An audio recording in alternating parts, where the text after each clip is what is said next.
삶의 질을 높이는 요소엔 여러 가지가 있지만 문화와 체육, 여가를 즐기기 위한 관광은 빼놓을 수 없는 요소입니다. 제주도 역시 문화, 관광, 체육 진흥을 위한 여러 가지 정책을 제시하고 있는데요.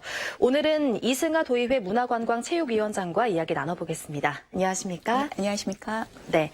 민선 8기 오영훈 도정이 제시한 주요 정책 가운데 문화, 관광, 체육 분야에 대해선 어떤 평가를 내리시겠습니까? 문화, 관광, 체육은 유례없는 팬데믹 현상으로 혹독한 시기를 거쳤고요. 이제 겨우 회복의 단계에 지금 접어들고 있습니다. 네. 그렇기 때문에 현실을 제대로 진단하고 반영하고 그리고 실천할 수 있는 공약인지를 좀 살펴봐야 될 것 같고요. 좀 우려스러웠던 부분은 인수위 과정에서 도시교통, 문화체육이 같이 엮어지다 보니 과연 문화예술의 그 현장의 목소리를 담아냈는가라고 좀 걱정들이 목소리가 나고 있고요. 도민들이 이렇게 제대로 문화예술을 즐길 수 있도록 자주 소통하면서 한 발짝 더 나갈 수 있도록 의회에서도 역할을 해 나가도록 하겠습니다. 네. 향후에 코로나19와 같은 위기 상황이 다시 발생했을 때 관광산업의 대응력을 높이기 위한 방안은 어떤 구상을 갖고 계십니까? 저는 코로나19 이후에 관광의 핵심 키워드는 안전이라고 보여지거든요. 네. 그러기 위해서는 우리가 수년째 질적 관광이라고 부르짖고 왔지만 과연 질적 관광을 위해서 어느 정도 와 있는가 다시 되묻고 싶고요. 그러기 위해서는 제주만이 갖고 있는, 제주가 뭐 유네스코 3관왕도 갖고 있고 네. 이런 풍부한 자원을 어떻게 명품 관광 도시로 만들 수 있을까, 전략적이고 차별적인 요소들을 좀 많이 개발해야 나가야 된다. 네. 그래서 최근에는 웰니스 관광, 뭐 마을별, 뭐 문화 관광을 많이 만들고 있거든요. 많은 인원이 와서, 그러니까 예를 들어서 100명이 와서 1,000만 원을 소비하는 게 아니라 단 10명, 20명이 오더라도 그만큼 소비해 갈 수 있는 그런 지속 가능한 관광지로 도약해야겠다라는 네. 말씀을 드리고 싶습니다.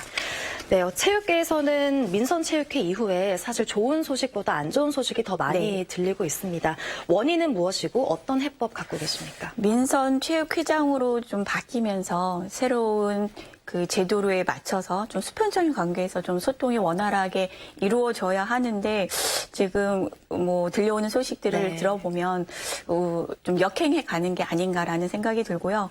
지방체육회는 국민체육진흥법에 따라서 감독을 지방 단체장이 하게끔 되어 있는데 네. 과연 제주도가 제대로 수행했는가? 라는 그런 부분이 또 원인이라고 보여지고요. 우리가 늘 뭐 특수한 영역이기 때문에 그리고 뭐 이런 관행이기 때문에 이런 생각들을 바뀌고요. 민간 체육회가 들어섰기 때문에 새로운 체육, 문화를 네. 만들어 가야 하는 중요한 과제를 안고 있다고 보여집니다. 네. 마지막 질문입니다.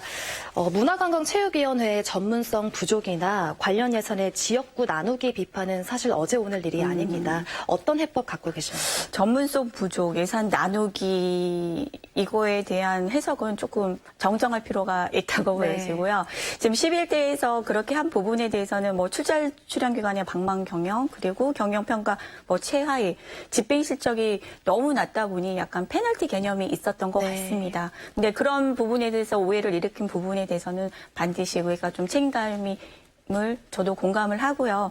하지만 이런 부분에 대해서 또 해소하기 위해서는 제가 12대 문광위 원 구성하자마자 전문 부분이나 이런 작은 부분까지도 의원님들의 이해도를 높이기 위해 바로 연찬을 하고 있고 네. 또한 어쨌든 대의기관이기 때문에 주민들의 목소리를 귀 기울이기 위해서 향후에도 정책 토론회나 그리고 현장 방문을 네. 최대한 많이 갖도록 노력하도록 하겠습니다. 네. 오늘 말씀 여기까지 듣겠습니다. 이승하 위원장과 이야기 나눠봤습니다. 고맙습니다. 네, 감사합니다.